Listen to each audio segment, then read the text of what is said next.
किसान साथियों नमस्कार। साथियों आज हम आपको देसी तरीके से मुर्गी पालन का कार्य कैसे करें या जैविक तरीके से पोल्ट्री फार्मिंग को हम कैसे करते हैं। साथियों यदि आप जैविक तरीके से पोल्ट्री फार्मिंग का व्यवसाय करते हैं तो उसमें आपको कभी भी हानि नहीं होगी, क्योंकि आप उसमें 70-80% जैविक पदार्थों का आप इस्तेमाल करते हैं। इसमें हम कई घरेलू चीज़ों का भी इस्तेमाल करते हैं और अपने कुछ खेतों में उगाई हुई घासों को कटिंग करके वो दाने के रूप में प्रयोग में लाते हैं। और कई कंपनियां भी हैं जो जैविक फीड बनाती हैं, जैविक पोल्ट्री फीड बनाती हैं। इसमें 3 तरह के फीड चलते हैं, प्री स्टार्टर और स्टार्टर और क्रम्स। प्री स्टार्टर ये 15 से 20 दिन तक इनको खिलाया जाता है। उसके बाद स्टार्टर 25 से 35 दिन की अवस्था तक खिलाया जाता है। 35 दिन के बाद इनको क्रम्स खिलाया जाता है। जो थोड़ा दाने का साइज उसमें बड़ा होता है, क्योंकि जैसे जैसे मुर्गियों का साइज बड़ा होता जाता है वैसे इनकी दाने के साइज बड़ा होता जाता है। ये हमें इसमें ज़्यादा ध्यान रखने की ज़रूरत होती है किसान साथियों। और आप देख पा रहे हैं आज हमने अपने जैविक फार्म हाउस का निरीक्षण किया और जहाँ पर कुछ थोड़ी बहुत कमियाँ देखी उनके लिए हमने अपने किसान मित्रों को थोड़ा गाइडलाइन प्रदान किया। इसमें कई चीज़ों की सावधानियाँ रखनी पड़ती हैं।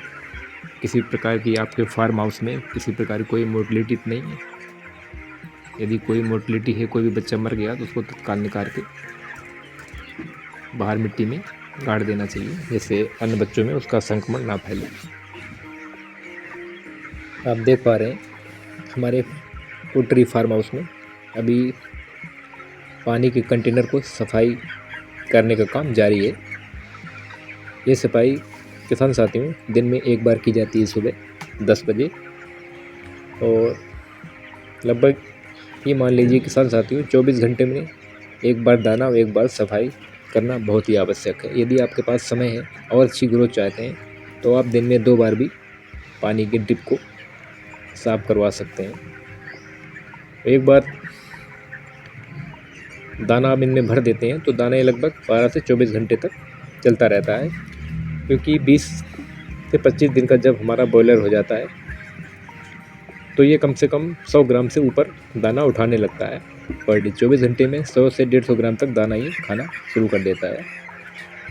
तो हमें पोल्ट्री व्यवसाय में कई चीज़ों का ध्यान रखना पड़ता है, क्योंकि हम ज़रा सी यदि लापरवाही करते हैं तो हमें इसका बहुत बड़ा नुकसान उठाना पड़ता है। पोल्ट्री फार्म को बनाते समय हमें कई चीज़ों को ध्यान रखना चाहिए किसान साथियों, तो तभी हम इस व्यवसाय में अपने आप को सफल पा सकते हैं। पोल्ट्री का शेड का निर्माण पूर्व पश्चिम हमेशा होना चाहिए और इसकी चौड़ाई 30 फीट से अधिक नहीं होनी चाहिए। लंबाई भी इसकी 40 फीट से ज़्यादा नहीं होनी चाहिए। और इसमें वेंटिलेशन के लिए जगह जगह खिड़कियाँ भी होनी चाहिए। और जहाँ आप इसमें खिड़कियाँ लगाते हैं वहाँ पर्दे ज़रूर होने चाहिए। जैसे कभी कभी धूल भरी आंधी चलती है तो उनको रोकने के लिए हम पर्दे डाल सकते हैं और धूल भरी आंधी को अपने पोल्ट्री पालन में बच्चों को बचा सकते हैं। क्योंकि पोल्ट्री प्रबंधन एक बहुत ज़रूरी कार्य होता है, क्योंकि इसमें कई तरह की बीमारियां आती हैं, उनको भी हमें कंट्रोल करना पड़ता है। यदि हम साफ़ सुथरा अपना पोल्ट्री फार्म पूरी तरह से रखेंगे तो हम आने वाली बीमारियों से अच्छी तरह सामना कर पाएंगे। यदि हम समय रहते सही से ट्रीटमेंट या सही से देख रेख कर रहे हैं तो बीमारी आने की संभावना बिल्कुल भी नहीं होगी किसान साथियों। और हमें एक चीज़ ध्यान रखना चाहिए कि जब भी हम नया पोल्ट्री फार्म खोलते हैं किसान साथियों, तो हमें पोल्ट्री फार्म के लिए दूसरा कंट्रोल बोर्ड से NOC लेनी पड़ती है। यदि हम NOC ले लेते हैं तो हमें कोई भी अधिकारी परेशान नहीं कर पाएगा। और बनाते समय हमें इसकी दूरी का भी ध्यान रखना पड़ता है। रिहायशी इलाका में है तो कम से कम इसकी दूरी 1 किलोमीटर ज़रूर रखें। वैसे सरकार द्वारा 500 मीटर की दूरी निर्धारित है, लेकिन हम 1 किलोमीटर की दूरी कर देंगे तो हम कई सारी परेशानियों से भविष्य में भी हमारा बचाव होता रहेगा। तो हमारी पोल्ट्री फार्मिंग पर कार्रवाई होने की संभावना बहुत कम रहेगी, क्योंकि समय समय पर सरकार के अपडेट बदलते रहते हैं और नियम भी बदलते रहते हैं। और पोल्ट्री फार्म की जो शेड होती है उसकी दीवार वो करीब 10 मीटर की होनी चाहिए। इसके अलावा हमें पशु चिकित्सा अधिकारी होता है, जो हमारे मुख्य पशु चिकित्सा अधिकारी होते हैं ज़िले के, उनसे निरीक्षण के दौरान उनसे भी एनओसी लेना बहुत ज़रूरी होता है। और हमें इसमें ये भी ध्यान रखना पड़ता है हमारे पोल्ट्री फार्म के आसपास से हाई टेंशन लाइन तो नहीं गई है, इसका भी हमें विशेष ध्यान रखना चाहिए, क्योंकि हमें एनओसी जब भी मिलेगी जब हमारे पोल्ट्री फार्म के आसपास किसी भी प्रकार की हाई टेंशन लाइन का निकास नहीं होगा, यानी कि हमारी पोल्ट्री के बगल से कोई लाइन ना निकल गई हो। और कॉलेज वगैरह, स्कूल वगैरह, इन सबसे करीब 1 किलोमीटर की दूरी पर पोल्ट्री फार्म का निर्माण हमेशा करना चाहिए। ये विशेष ध्यान रखें किसान साथियों, गलती ना करें। कई लोग गलतियां कर देते हैं, 100-200 मीटर की दूरी पर बना देते हैं या रिहायशी इलाके में बना देते हैं। उनका कहना है कि हमारी जगह है, हम अपनी जगह में बनाएंगे, लेकिन ऐसा नहीं करना चाहिए आपको। आप चलाएंगे, किसी ने आपकी कंप्लेंट कर दी तो आपका पोल्ट्री फार्म को सीज कर दिया जाएगा और बंद कर दिया जाएगा। इससे आपको बहुत भारी नुकसान उठाना पड़ेगा। तो आप बहुत ही सोच समझ के काम करें। जब भी आप पोल्ट्री फार्मिंग निर्माण के बारे में सोचें तो पहले आप उसकी रूपरेखा तैयार कर लें, उसका सही से अवलोकन कर लें। ज़मीन हमारी कैसी है, ज़्यादा पानी भराव वाली तो नहीं है, ज़्यादा गहराई वाली तो नहीं है जहाँ पानी का जमाव होता हो। या इन सभी तरह की गतिविधियों का आकलन करने के बाद ही आप पोल्ट्री फार्म का निर्माण करें, तभी आप सफल होंगे। यदि आपने बिना जानकारी के इसकी शुरुआत कर दी तो आप इसमें पूरी तरह फेल हो जाएंगे। चाहे आप रासायनिक पोल्ट्री फार्मिंग करें या जैविक पोल्ट्री फार्म करें, किसी प्रकार की पोल्ट्री फार्मिंग में आप सफलता प्राप्त नहीं कर सकते यदि आपने नियमों की अनदेखी की। हमें सारे नियमों का पालन करना पड़ता है जब भी हम कोई भी व्यवसाय करते हैं किसान साथियों, तभी हम सफलता में 4 चांद लगा पाते हैं। यदि हमने ज़रा सी भी गलती कर दी, और पोल्ट्री एक ऐसा व्यवसाय है, हमने ज़रा सी भी अगर गलती इसमें कर दी तो हमें बहुत बड़ी हानि उठानी पड़ती है, यानी बहुत बड़ा नुकसान होता है, हमारा लाखों का नुकसान हो जाता है इसमें ज़रा सी लापरवाही में। तो हमें पोल्ट्री व्यवसाय बहुत ही सूझबूझ से करना चाहिए। हम उतनी ही क्षमता का पोल्ट्री फार्म की शुरुआत करें पहले जितना हम चला सकते हैं, क्योंकि 10,000-20,000 बच्चों का पोल्ट्री फार्म आपको नहीं डालना चाहिए। यदि आपके पास पैसा है उसको आप 1,000-500 बच्चे से स्टार्ट करिए और उसको शुरुआती अवस्था में आप देखिए उसमें मैनेजमेंट कैसे किया जाता है, दाना कैसे दिया जाता है, पानी के टंकियों को कैसे साफ़ किया जाता है, दाना कैसे दिया जाता है। तो आप जब शुरुआत में कुछ बच्चों से स्टार्ट करेंगे तो उसमें आप सीख पाएंगे आपकी मोर्टेलिटी कितनी रही, 100 बच्चों में कितने बच्चों की मृत्यु दर रही, कितने बच्चे मरे आपके, कितने बच्चों में बीमारी आई तो क्यों आई, आपने उसको कैसे कंट्रोल किया। तो ये सब चीज़ें आपको सीखने को मिलेंगी इसमें। इसी प्रकार से आप जब देख रेख अच्छे से करेंगे तो बीमारी आपकी नहीं आएगी। यदि आप बिना सोचे समझे पोल्ट्री फार्मिंग की शुरुआत कर देंगे तो 100% आप लॉस में जाएंगे, फायदे में हो नहीं सकता, क्योंकि सारा सिस्टम प्रकृति से ही जुड़ा हुआ है। हम किसी चीज़ को ज़बरदस्ती छेड़ेंगे, अपने तरीके से करना चाहेंगे तो हम उसमें सफलता प्राप्त करने की कोई गारंटी नहीं हमें, क्योंकि हमें किसान साथियों ने प्रकृति को छेड़ दिया। जब प्रकृति को सीधा सा सिद्धांत है किसान साथियों, जब हम प्रकृति को कुछ अच्छा देंगे तभी प्रकृति हमें कुछ अच्छा देगी। हम प्रकृति को यदि बुरा देंगे तो प्रकृति भी हमको बुरा ही देगी। हम प्रकृति को जहर खिलाएंगे तो भी हमको वापस जहर देगी, सीधा सिद्धांत है। और इसमें हमें पोल्ट्री व्यवसाय में हमें दाना का बहुत ही विशेष ध्यान रखना चाहिए। इनको ज़्यादातर प्रोटीन की आवश्यकता होती है, प्रोटीन, कार्बोहाइड्रेट, इन सब और मिनरल्स और विटामिन की ज़्यादा ज़रूरत होती है उनके बेहतर ग्रोथ के लिए। और आपकी यदि 2 से 3 लगातार पोल्ट्री फार्म है तो चूजे और ग्रोअर के पोल्ट्री फार्म के सेट के बीच की दूरी कम से कम 50 से 100 फीट होनी चाहिए, और जो ग्रोअर और लेयर सेट के बीच की दूरी है कम से कम 100 मीटर होनी चाहिए। पोल्ट्री सेट के आसपास लोगों की आवाजाही कम करने के लिए आप उनके निकलने वाले स्थान पर भंडारण कक्ष या कार्यालय कक्ष या वगैरह प्रवेश द्वार के पास ही हमें बनाना चाहिए, जिससे हमारा कोई भी संक्रमित व्यक्ति बाहर का पोल्ट्री फार्म के अंदर ना आ पाए। ये हमें पोल्ट्री फार्म में बहुत विशेष ध्यान रखना पड़ता है। और प्रत्येक पोल्ट्री फार्म पूरब से पश्चिम की दिशा में ही होना चाहिए। और फिर कहीं कहीं जलवायु के अनुसार, क्योंकि हवाएं ज़्यादातर पश्चिम से पूरब की ओर ज़्यादा चलती हैं, और औरैया में हमारे ज़्यादातर हवाएं उत्तर प्रदेश के औरैया ज़िला में पश्चिम से पूरब की हवाएं ज़्यादा चलती हैं और पूरब से पश्चिम थोड़ा कम चलती हैं। तो हमारा शेड उत्तर प्रदेश में किसी भी ज़िले में हम पूरब पश्चिम दिशा में ही हमें बनाना चाहिए। कि हमारा फार्म हाउस भी किसान साथियों पूरब पश्चिम दिशा में ही बना हुआ है, क्योंकि पूरब पश्चिम दिशा से हवा का कटाव आसानी से हो जाता है और उसका असर पोल्ट्री फार्मिंग में नहीं होता है। इसमें कई चीज़ें ध्यान रखनी पड़ती हैं किसान साथियों। यदि हम दाना वाना समय से देते हैं तो हमारा बच्चा 35 से 40 दिन में 2 से 2.5 किलो का हो जाता है। अगर हमारा दाना प्रबंधन, पानी प्रबंधन बिल्कुल सही है, और इसमें जो मुख्य चीज़ है, इसमें कभी कभी बहुत ख़तरनाक बीमारियां हो जाती हैं। इसमें एक मुख्य बीमारी है रानीखेत। मुर्गियों में होने वाला यह सबसे भयंकर संक्रामक रोग है किसान साथियों। रानीखेत वायरस के संक्रमण से होता है और ये बहुत बड़े पैमाने पर तेज़ी से फैलने लगता है। यदि एक बच्चे में आ गया तो सभी बच्चों में फैलना पड़ता है। तो आपको तुरंत जिस शेड में फैला हुआ है उस शेड को तुरंत लॉक कर देना चाहिए। उनको बच्चों को करीब 10 मीटर की दूरी पर कर देना चाहिए और उनका पशु चिकित्सक की देखरेख में उनका इलाज आरंभ कर देना चाहिए। यदि हम समय से आरंभ नहीं करेंगे तो हमारी पूरी लाट भी जा सकती है। ये बीमारियां बहुत खतरनाक स्तर पर आती हैं मुर्गियों में। जब बीमारी आ गई तो बचाव करना बड़ा मुश्किल हो जाता है। इसीलिए इनके बचाव के लिए शुरुआती दौर में जब हम इसकी ब्रूडिंग करते हैं उस समय हमें बच्चों को टीका लगाया जाता है विभिन्न बीमारियों के, मतलब उनको वैक्सीन दी जाती है। जब बिना वैक्सीनेशन के हम पोल्ट्री फार्म में बच्चों का पालन करते हैं तो हम खतरा मोल ले लेते हैं। इसलिए हमें बच्चे आने से पहले कई पोल्ट्री फार्म वैक्सीन लगा कर देते हैं, कई पोल्ट्री फार्म वैक्सीन साथ में देते हैं। जैसे बच्चा आपके सेट पर आएगा ब्रूडिंग के समय आपको उनकी वैक्सीनेशन करना होता है। पूरे पालन कार्य में पूरे समय सीमा के अंतर्गत 40 से 45 दिन हम अपने बच्चे को फार्म हाउस में रखते हैं। इस बीच करीब हमें 2 बार इनका वैक्सीनेशन करना पड़ता है।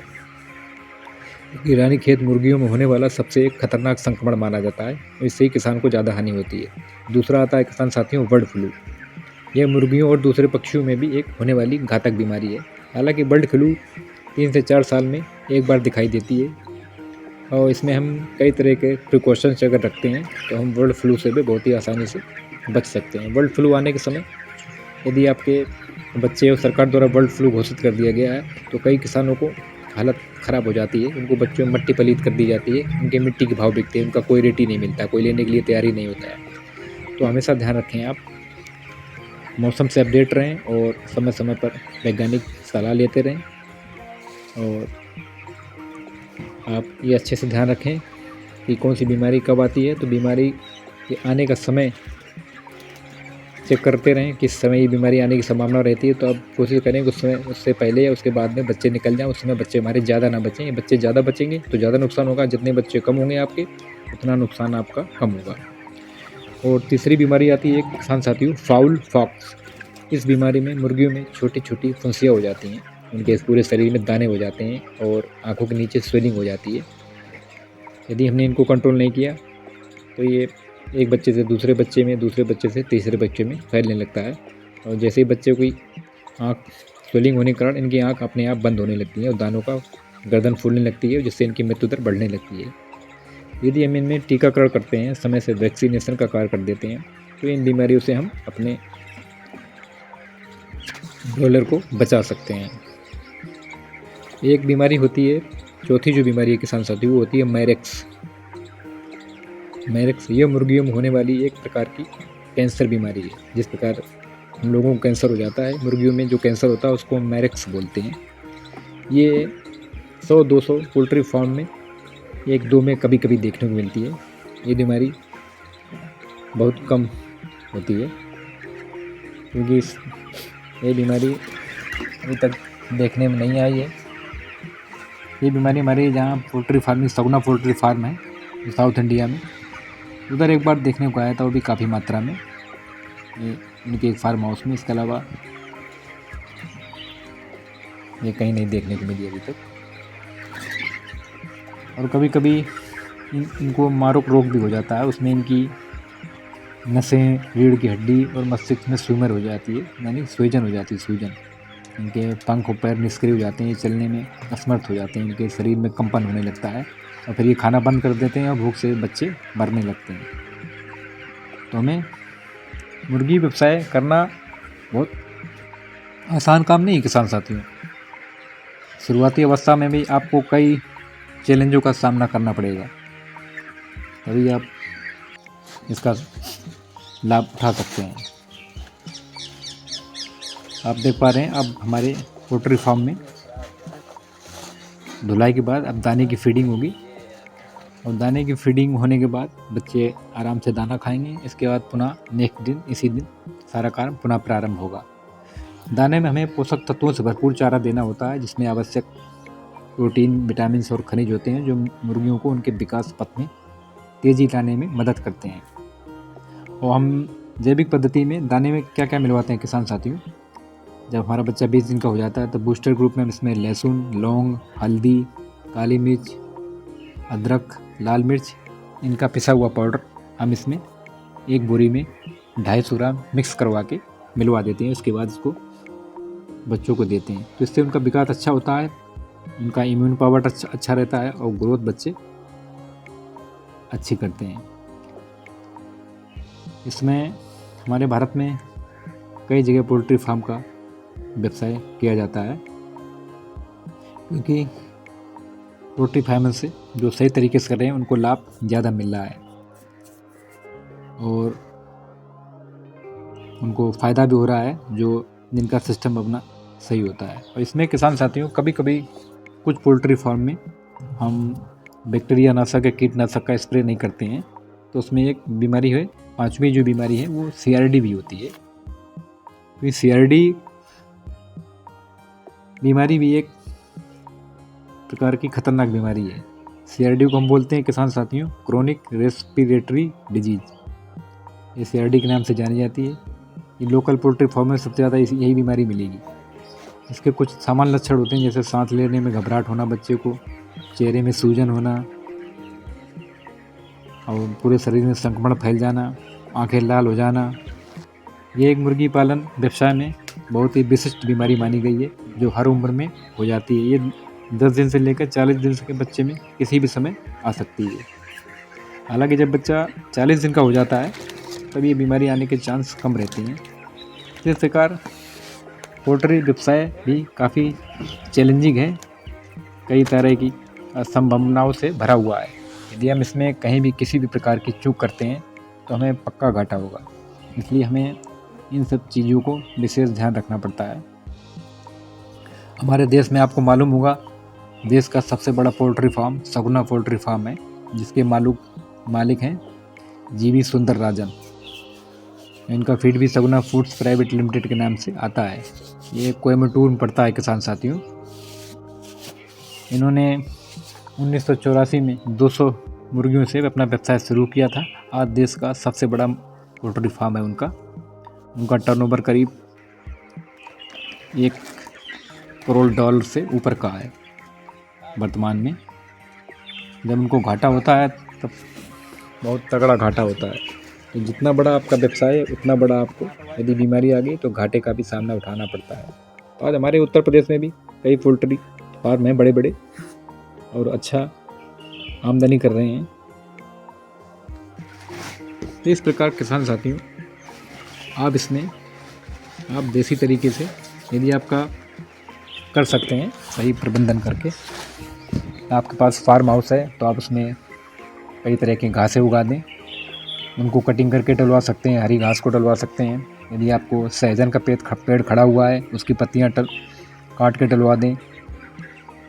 यदि आपके पास खुला शेड है तो आप कुछ देर बच्चों को बाहर निकाल दें 2-4 घंटे के लिए, फिर अंदर कर दें। ये आपके पास ज़्यादा स्पेस अवेलेबल है। स्पेस नहीं है तो आपको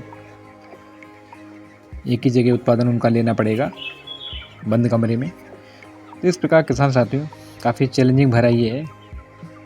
और इसमें हमारे दाने की फीडिंग चल रही है,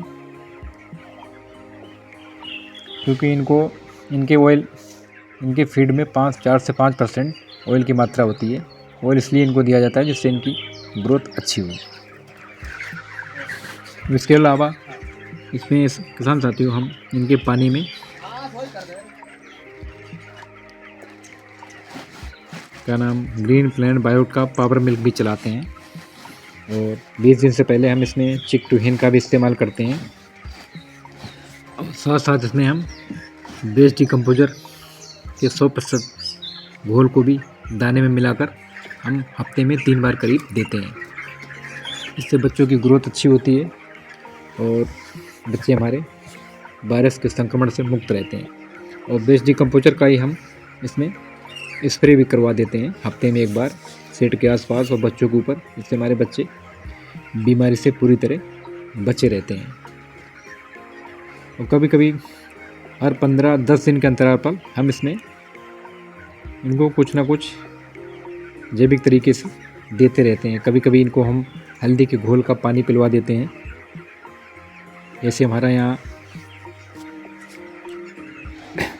इनको क्योंकि एंटीबायोटिक एंटी फंगल होने के कारण हल्दी इनकी इम्यून सिस्टम को बूस्ट करता है।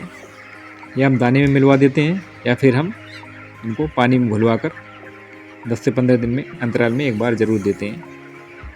तो किसान साथियों, आप भी पोल्ट्री फार्म की यदि शुरुआत करना चाहते हैं तो एक छोटे स्तर से करें। हम नहीं कहते आप 2000-3000 करें और इसमें लाखों की कमाई पाएँ। लाखों की कमाई ऐसे नहीं मिलेगी, उसके लिए आपको बहुत मेहनत करनी पड़ेगी। बिना मेहनत के आजकल कुछ प्राप्त नहीं होता। हम जिस स्तर पर मेहनत करेंगे उसी स्तर का हमें आय प्राप्त होगी। तो किसान साथियों, आज हमने काफ़ी कुछ बताया आपको। आप देख पा रहे हैं, वीडियो को अंत तक ज़रूर देखें और ध्यान रखें वीडियो को यदि हमारे चैनल को सब्सक्राइब नहीं किया है सब्सक्राइब कर लें, जिससे आपको आने वाले नए वीडियो का नोटिफिकेशन पहले प्राप्त होगा और समय से आपको हर जैविक चीज़ों के बारे में हम आपको बताते रहेंगे। पोल्ट्री के साथ हम फार्मिंग भी करते हैं। जो भी हम साथियों बताते हैं ये रील्स नहीं, हम रियल में बताते हैं, क्योंकि आजकल रील्स का ज़्यादा चयन है। हमारी चीज़ है जो भी हम भी बताएंगे आपको वो रियल है। हम खुद करते हैं उसका प्रैक्टिकल, इसके बाद ही हम आपको बताते हैं। हमारा काम है आपको सही जानकारी आपको समय समय पर प्रदान करना। कई पोल्ट्री फार्म वाले आपको कुछ भी बताते हैं, उल फुलू करते कुछ हैं बताते कुछ हैं। हम जो किसान साथियों करते हैं हम वही आपको बताते हैं, क्योंकि सही जानकारी आपको जब मिलेगी तभी आप सही व्यवसाय कर पाएंगे, सही आमदनी प्राप्त कर पाएंगे। तो किसान साथियों, आप हमारे चैनल को सब्सक्राइब करते रहिए और अपने अन्य मित्रों को भी शेयर करते रहिए, जिससे उनको भी सही जानकारी प्राप्त हो और हमें भी अच्छा लगेगा। आप ज़्यादा जितनी संख्या में आएंगे हमारे पास, हमसे जुड़ेंगे तो हमें भी मोटिवेशन मिलेगा। तो हम और अच्छी वीडियो लेकर आपके लिए आते रहेंगे, नई नई जानकारी लेकर, क्योंकि हमारा कर्तव्य किसान साथियों, हम इसमें कभी पीछे नहीं रहते हैं। आपको सही जानकारी देने में हम हमेशा पीछे नहीं रहते हैं। हम कोशिश करते हैं हमारे देश के किसान, जो एक आर्थिक समृद्धि का मार्ग हमारे देश के किसानों के ऊपर से ही होकर गुजरता है, फिर भी हमारे किसान बहुत पीछे रह जाते हैं तकनीकी मामले में, क्योंकि किसान हमारे पुरानी पद्धति के आधार पर लगातार चलते रहते हैं, नई पद्धति को सुनते ज़्यादा हैं, करते कम। तो किसान साथियों, जितना आप सुने उसमें कम से कम 50% तत्काल अमल करें, आपको फ़ायदा मिलेगा। हम जो भी बताएंगे आपको 100% रिजल्ट देने वाला होगा, चाहे पोल्ट्री फार्मिंग में हो या एग्री फार्मिंग में हो। हम 10 से 12 साल हो गया हमें जैविक व्यवसाय करते करते, चाहे पोल्ट्री फार्मिंग का हो चाहे एग्री फार्मिंग का हो। आप A to Z किसी प्रकार की जानकारी हमसे प्राप्त कर सकते हैं। हमारे डिस्क्रिप्शन में हमारा ईमेल नंबर पड़ा हुआ है, आप ईमेल से हमें क्वेरी भेज सकते हैं। किसी प्रकार की जानकारी आप प्राप्त कर सकते हैं किसी भी समय। किसान साथियों, वीडियो बने रहें आप लगातार। आप सभी का बहुत बहुत